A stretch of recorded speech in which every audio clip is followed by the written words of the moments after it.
Hello, I'm Natasha Chilingarian. And I'm Michael Ogden. This is Shared Accounts with CU Times. I spy Thanksgiving coming. And you know what that means? Soon, people are going to start asking me to cook for them and plan their menus and then clean their kitchens. But you know what? I'm okay with that because I like being left alone in the kitchen and having a drink, cooking and cleaning while other people are mingling. I find that kind of fun. But I do hate the build-up stress of it all. And producer Zach, what's your relationships with Thanksgiving? Oh, gosh. I would have to say I'm sorry that you're in that position, but I have never Eh. been the one to have to cook this huge meal and host and clean. I've never been in that Oh, position. interesting. Yeah, when I have provided food or done it just on my own Yeah, with, like, one other person, it's either been, like, a potluck situation or sure, I've gotten kind of those, like, pre-made stuff, like dinners sure. from a grocery store, like a gourmet Hmm. grocery store. Hmm. But yeah, I don't know, my relationship with it is also it's generally good. I mean, I don't have a big family at all. I don't have to deal with anything That's true. uncomfortable or any awkward conversations. It's usually just me with my parents or just me with my partner, so, Yeah, yeah. yeah, I usually just, it's just chill out, watch a lot of movies, Oh, that sounds great. drink some wine, enjoy the Yeah. food, and that's Mm. about it. Producer Zach, what about you? So I am from a large German Catholic family, so it's the opposite of Natasha, where there's 40 people at one house. Oh, crap. Oh, I'm wow. still thought of as a baby, so nothing's expected of me. And Oh, I Okay. love that. my favorite pastime is hoping no one says anything that causes a family-wide argument. Nice. Yeah. Are you still seated at the kids' table if you're considered a baby? Once I had my daughter, I was allowed to sit at the adult Then table. I see, once you became a dad, you were no longer the kid. Okay. Well, that's Yeah, but good. no one will talk to me. Maybe Uh, that's for the best. Oh, I love this. Let's do this instead of the show. I'm just kidding. We should get to it. Welcome to Shared Accounts with CU Times.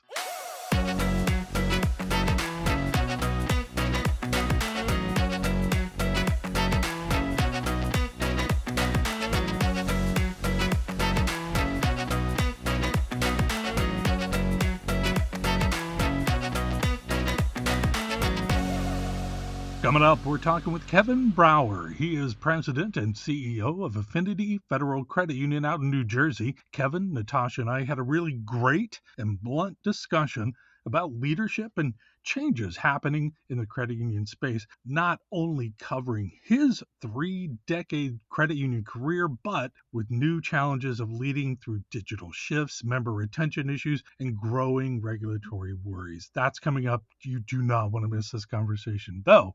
First up, let's take a break from the week, as always, and check in with Natasha. Hey, Ann, Hey, Em. how are you? I'm doing pretty well. Yeah. That's good. I'm glad you have like a low key Thanksgiving. That's kind of nice. Yeah, it's always there's a positive and negative of it. Sometimes you're like, oh, I'm missing out on this big thing or big to Mm. do. But at the same time, it's like, oh, why would you want to deal with that?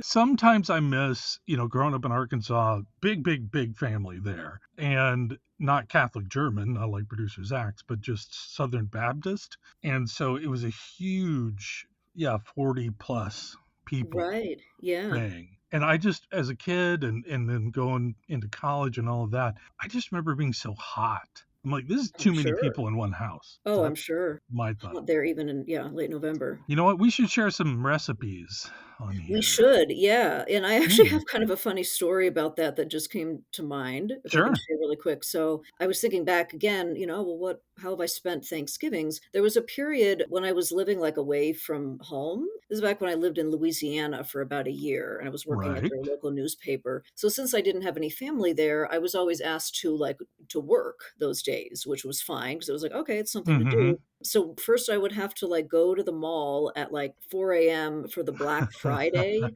and, like, do a little silly story on, whatever that was. Oh, yeah. And then I would, on Thanksgiving Day, we kinda just go around the town, it's a small town, and Yeah. find out what was going on and different food banks and, homeless shelters serving Hmm. meals.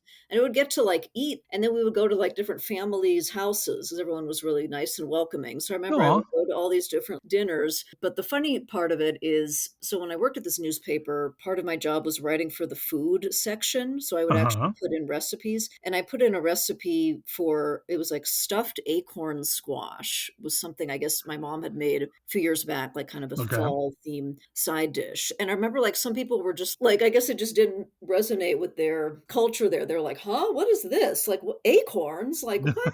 And this one guy was like, "That's what squirrels eat." Something Oh, like that. Jesus. I know, I don't know, kind of I That's don't funny. wanna be mean, but no, it was interesting, everyone was very nice, I but I like that. remember that was a funny thing. Oh, that's great. Yeah. Very quick question, as always. What'd you watch Yes. this past week? Okay, so I watched 2 movies. First, I Okay. watched the one that we spoke about last week, Trap.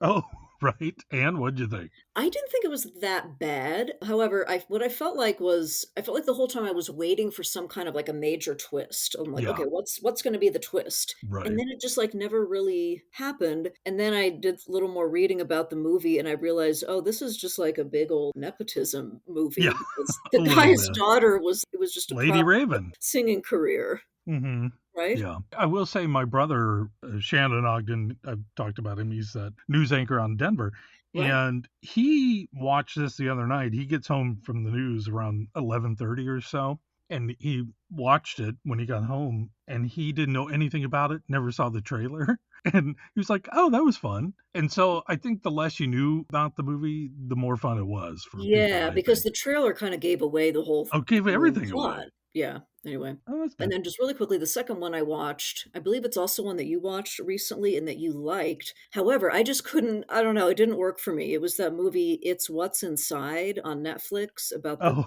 weird yeah, party game. yeah. I could not follow who was who, or I I like, if you're really bad with names, it's a really bad movie to watch. I was the same way. I was repeating, like, "Wait, okay, they're in their body and they're in what? Who?" You Yeah, it needed, was like, a yeah. map or a flow chart. I didn't quite get it. So, Producer Zach, you have to watch this movie. I wanna get your feedback. It'll go on my list. yeah. Okay. Alright. What about you, Michael? Real quick. Just I'll do one, and it's one Okay. that you enjoyed. You've already watched Woman of the Hour, the Anna Yeah, Kendrick movie. okay. What'd you think? I had fun. It was Good. good. I read up on the story afterward. There were a lot of liberties taken with this particular movie, which is fine. But the actual guy this is based on, God, what a monster. But I thought Anna Kendrick did a wonderful job. Absolutely. Yeah. Directorial debut, I thought the movie was very well done. I look forward to what she does next. Yeah, absolutely. Had a good time. All right. Well, let's go ahead and move on to the interview. So, as you said Yeah. earlier, yeah, we had a great conversation with Kevin Mhm. Brauer. I felt like it was really relaxed and candid. He was Yeah. brutally honest, Loved it. especially in terms of what he misses about what credit unions were like back in the 90s. Mhm. He was just starting out in the industry. I thought was really interesting. It was. So, yeah, I talked about that. He discussed his approach to meeting the members' needs, which are constantly increasing, Mhm. obviously, and some of the challenges around that and around keeping up with things like regulations and innovation. Also talked about plans for 2025 for Affinity Federal Credit Union, which also happens to be its 90th anniversary. So, Yep. congratulations to Affinity. And he also gives us a glimpse into his childhood in upstate New York. So, we have all of that coming up next. Hey, listeners, I want to tell you about our exclusive editorial product for subscribers only called the Executive Briefing. I'll explain what it is. It's a monthly newsletter available by subscription only, and it's comprised of exclusive editorial content and research that we put together with credit union data, trends, and news, information you will not find online. It's only available to subscribers. You'll get access to this content only in your inbox to help grow your organization and better serve members. In September, we took a look at AI tools used by credit unions. In October, we broke down the overdraft and NSF landscape in the country. And then in November, we're talking election results and what that shows for the credit union future. To subscribe, go to cutimes.com/subscribe. That's cutimes.com/subscribe. It's one of the new ways we're expanding our CU Times digital world for you. The executive briefing at cutimes.com/subscribe.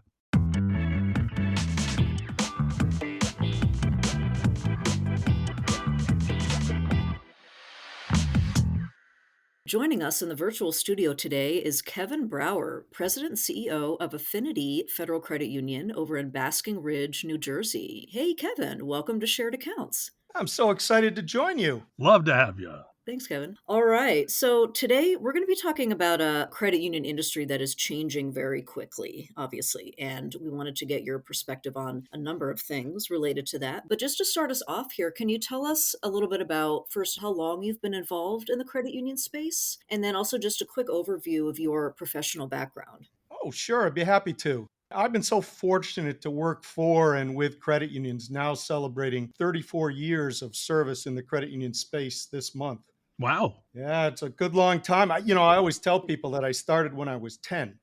Oh, Smart. I have pretty much a typical background for people that are in credit unions, as I didn't start out in the credit union industry. I started out in public accounting as a CPA. I migrated to a Fortune 500 company, then an Inc. 5000 company before joining the credit union system through working in the corporate credit union system where I stayed for 24 years, then Mhm. worked for a fintech payments operation, serving credit unions until I found my final home with Affinity Federal Credit Union, where I've been for the past 9 years. Obviously, it's been a heck of a ride and constantly learning throughout the 34 years, and my Yeah. learning continues every day. Awesome. And when I think of 1990, I like to look at terms like before and after Nirvana's Nevermind album came out. But from 1990 till 2024, what comes to mind when you think about credit union newbie Kevin in 1990? What do you think about?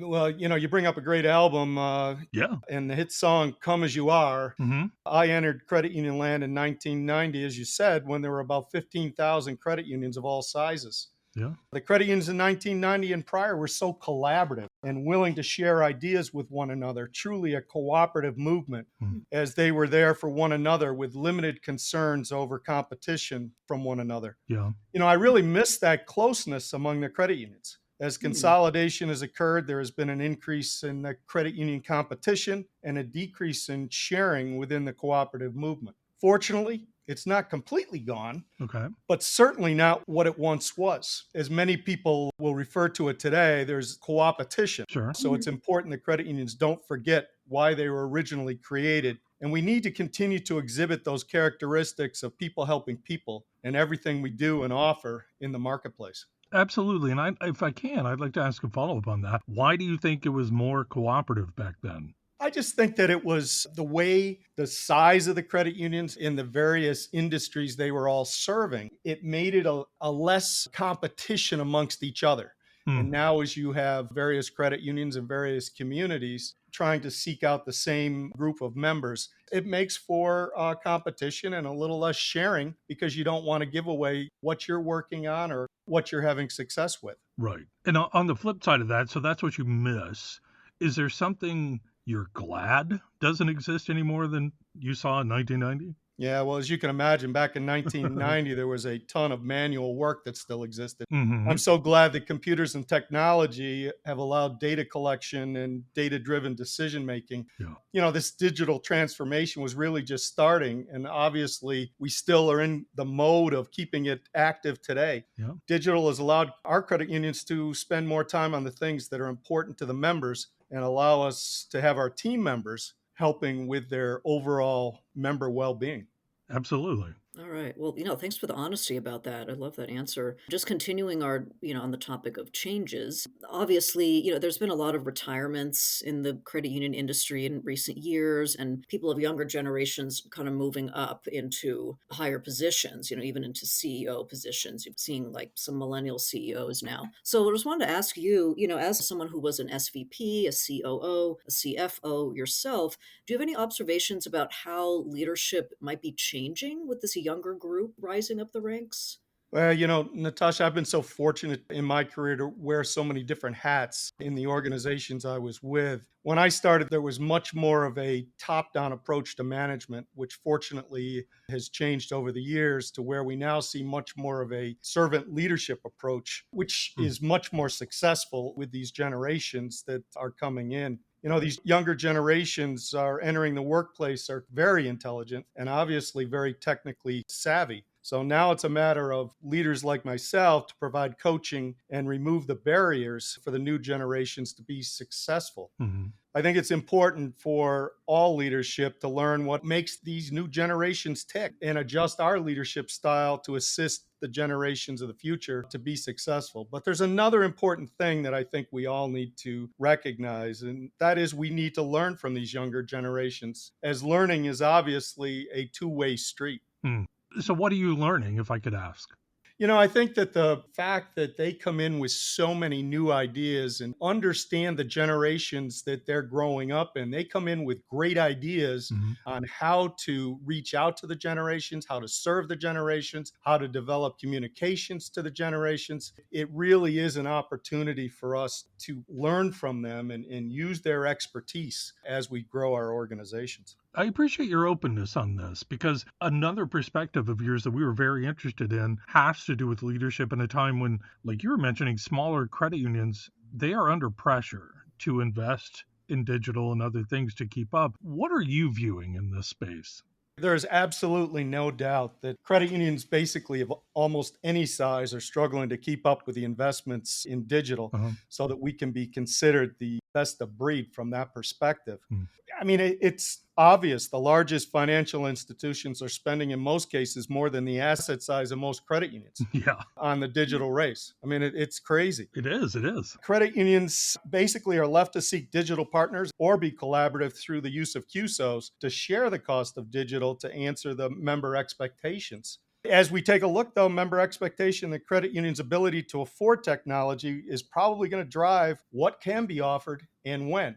It may not always be in sync with the market. It's a tough spot to be in, but we've got to try to figure out a way to keep up with the market when possible. Is that where you can lean on this newer generation? Maybe they have a fresher approach to this? Yes, I think that's absolutely true. I think that we need to recognize that they are so technically savvy that they're able Yeah. to help us and point out areas where we need to either increase or even possibly decrease the emphasis. So I think that is a fair statement, Michael. Thank you. Sure. Yeah, and so Kevin, I guess kind of expanding on the digital topic here, obviously a goal of that is creating a great member experience, right? And meeting the needs of the members. Wanted to ask, what would you say are some of the biggest leadership challenges when it comes to marrying digital investments, but still, I guess, keeping the human touch, and making sure that the members have a good experience, feel like they're still getting that personalized credit union service? Yeah, Natasha, you hit it spot on. I mean, credit unions for years have been known for their human touch. And I think the leadership challenge we have is around keeping that member experience in a way that meets the member expectations in every channel that member may be comfortable using. Whether it's a digital channel, a telephone, or in person, the expectation by the member is that they'll receive the same experience. Credit unions have lost a little bit of ground when it comes to member experience Hmm. in recent years because of our limitations in spending and the fact that our digital channels may not be quite up to speed. But I believe we are recovering quickly. Hmm. And the members will see the impact of all our efforts as we make the change and we continue to meet their needs in whatever channel that they're using. We'll get there, but it may take a little longer than what we desire because we can't have the deep pockets that some of the other financial institutions do. Mhm. Right. Do you mind if I ask just a follow-up question on that? When you said credit unions have sort of lost ground on achieving the member experience that they should be, what do you mean by that? Well, I think that, we had such a high level of member satisfaction, member service in the past. We lost a little ground to the banks over the course of time here. Now we're fighting our way back into the mix, up into that high echelon that our members have come to expect from us. So I do have a two-part question for you, Kevin, and I think you've hit on just a bit of it so far. One is how do you keep pace with regulators and regulatory changes? That's one of those difficult questions, Michael. I always look at it this way. Regulators have their job to do, and credit unions have their job to serve members. As credit unions, we need to be prepared for whatever direction the regulators go with new directions. We use various ways to monitor and keep abreast of changes Hmm. by monitoring the news, working with trade associations, Yeah. and having direct meetings with the regulators to stay aware of the potential changes. The concern for me is all of us should be protecting the consumer, and that should be a shared effort between credit unions and regulators. but recently discussed or proposed regulations by regulators could certainly change how credit unions accumulate capital in future years as we struggle with the potential of new interchange rules, Yeah, NSF, overdraft fees, etc. So it's a challenge. sounds like it. Any other specific regulations that you're concerned about? You just mentioned overdraft, of course, has been in the news a lot this year, interchange. I know that this new open banking rule is a Right. new thing. These are all going to be challenges. Yeah. Let's also say that we certainly want to be very sensitive to the members as we go through this. But at the same time, having regulations that may even say that they don't cover institutions under 10 billion in assets, to me, that does create a bit of a difference. However, we still have to compete with all these institutions. And trust me, when the market is aware that they don't have to pay an overdraft fee somewhere else, they may exactly move their business, no matter the asset size. So I think a lot of these changes are going to put additional pressure on the entire credit union market space. Can I expand on that? You're talking about some really interesting things here because usually when credit union executives and whatnot talk about regulators and all of that, it's just about the burden of regulation, which I understand is kind of the cost of doing business. But you're taking a really unique approach here. It's the burden of competition. And that's interesting. I believe that there's a potential false narrative created that the smaller institutions, including Affinity, would not be injured by some of these new regulations that will go into effect. Yeah. But you know the New Jersey marketplace, there's a major money center bank almost on every corner in other large institutions in New Jersey. So irregardless, if there's an institution that's not charging overdrafts and a member that is incurring overdrafts and we continue to charge for overdrafts, we're out of the market. And I would assume, and this is an assumption on my part, Michael, that consumers are pretty savvy. And if they can find a way to save money, they're going to do it. Absolutely. Right. So, expanding a little more on what members and consumers want and trying to get them to go to your credit union, not the financial institution next door. What do you think of the most when it comes to your strategy for attracting and retaining members overall at your credit union? That's a constant challenge as we take a look at it every year. I mean, over the course of my career, there's more and more emphasis on identifying the right innovation to implement, which needs to align with retaining and attracting new members. Consumers today have so many options available for their financial needs, and the opportunity to be the preferred financial institution for the member continues to be tested with so many competitive options out there. To me, credit unions have to continue to engage with their members as to what they need to improve their well-being while we scan the financial services landscape for other services that will keep the credit union competitive for their members. So we're sliding into the end of 2024. We're just weeks away, really. What's on the horizon in 2025 for you and Affinity?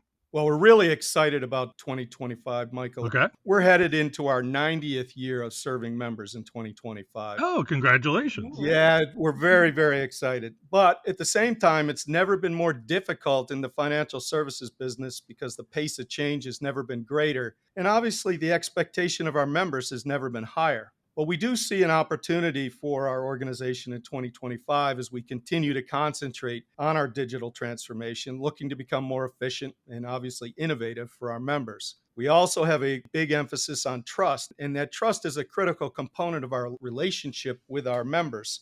We'll be concentrating on enhanced data protection, ethical use of AI, and obviously maintaining a commitment to sustainability. We're also going to look to expand beyond our traditional financial services by continuing to deliver on the 5 critical tenets of well-being. We follow Gallup very closely and use them in assisting us with the well-being program that we have in place. And the 5 tenets surround financial well-being, career, social, community, and physical. And we use that as an opportunity for Affinity to better our members and communities we serve beyond just financial services. And I think the other thing that we've got to really look at as an Affinity team is to increase our flexibility and adaptability, which I see as really a crucial element for Affinity to be successful and be able to thrive in the various possible environments the organization and our members will be encountering in the future. It's a difficult world.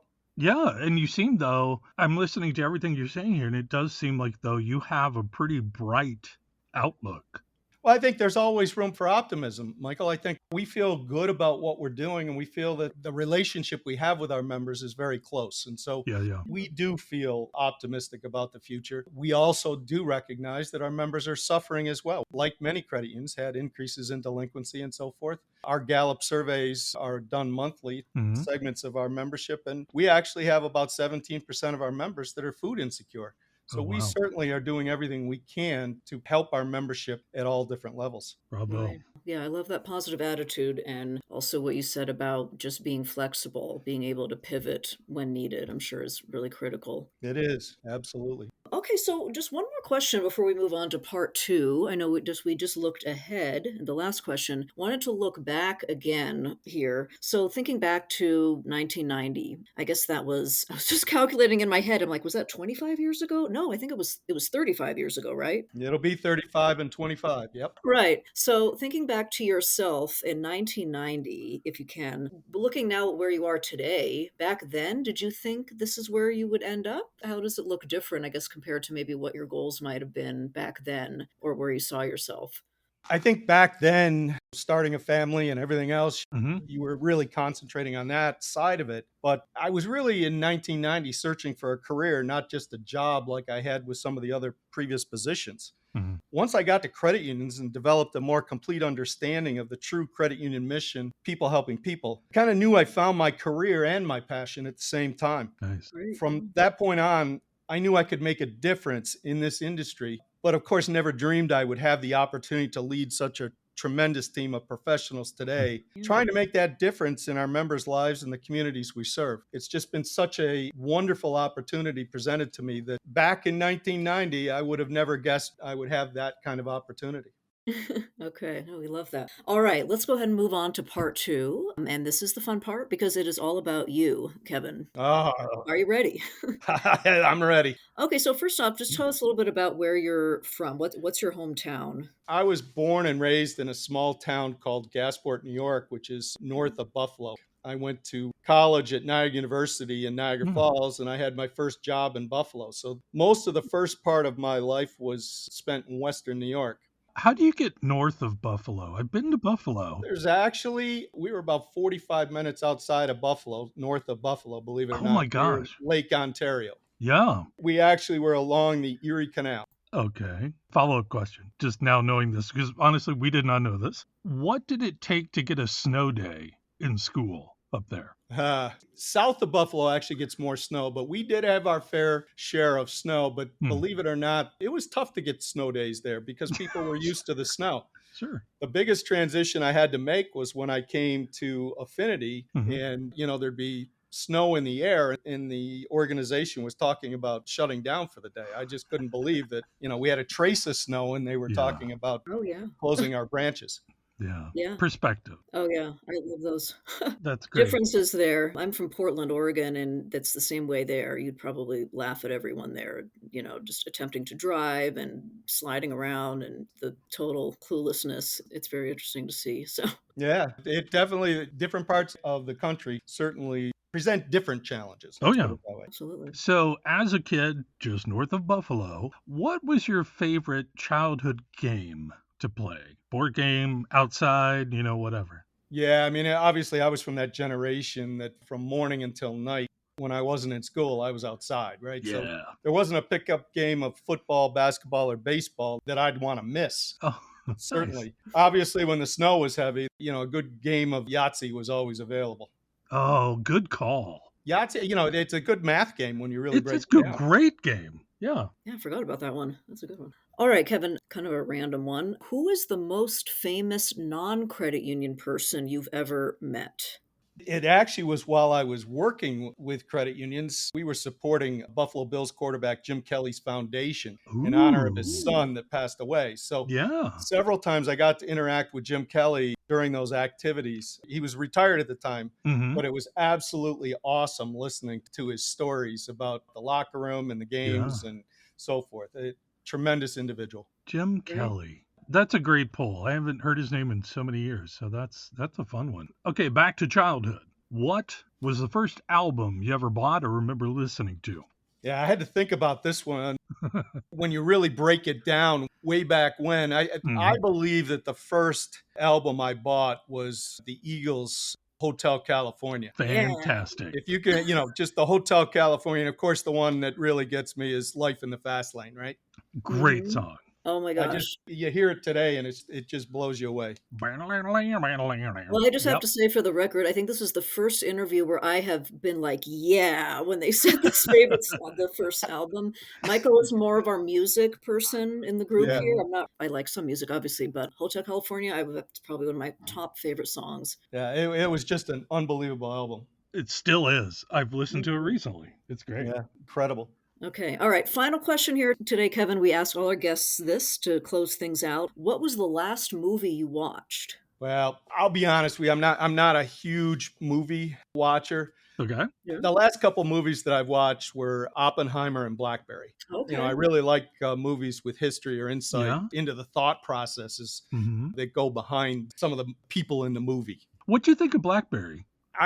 It was unbelievable the way they portrayed it. Uh-huh. It makes you wonder if it was really like that, Right. I haven't seen it yet, and I'm interested in it. It's just one of those movies that you just kind of shake your head at and you can't believe that's really what happened. Sure. I haven't heard of that one, so I'll have to look it up. But Oppenheimer is probably the most popular movie among our shared accounts guests this year. Yeah, but absolutely true. But Blackberry and Hotel California, Kevin, I don't think anybody's mentioned those two. Well, there you go. Little different perspective from everyone, right? 1 year doing the show, and you're the first to do that. So nice work. Thank you. Okay, well, Kevin Brauer, President and CEO of Affinity Credit Union, thank you so much for being on the show today. It was a pleasure having you. Oh, it's so great to have a conversation with you. Thank you, Absolutely. Kevin. And for all of our listeners, please subscribe to Shared Accounts with CU Times anywhere you get your podcasts, Apple, Spotify, wherever. You know how this works. And if you want to rate us, we would love your feedback. And for those of you with questions or comments, feel free to email me over at nchillingarian@cutimes.com, or you can email Michael at mogden@cutimes.com. And as always, a big thank you to our producer, Zach Nyheisel. Thanks, Zach. Join us again next week for a new episode of Shared Accounts with CU Times. Until then, thanks for listening. Yep.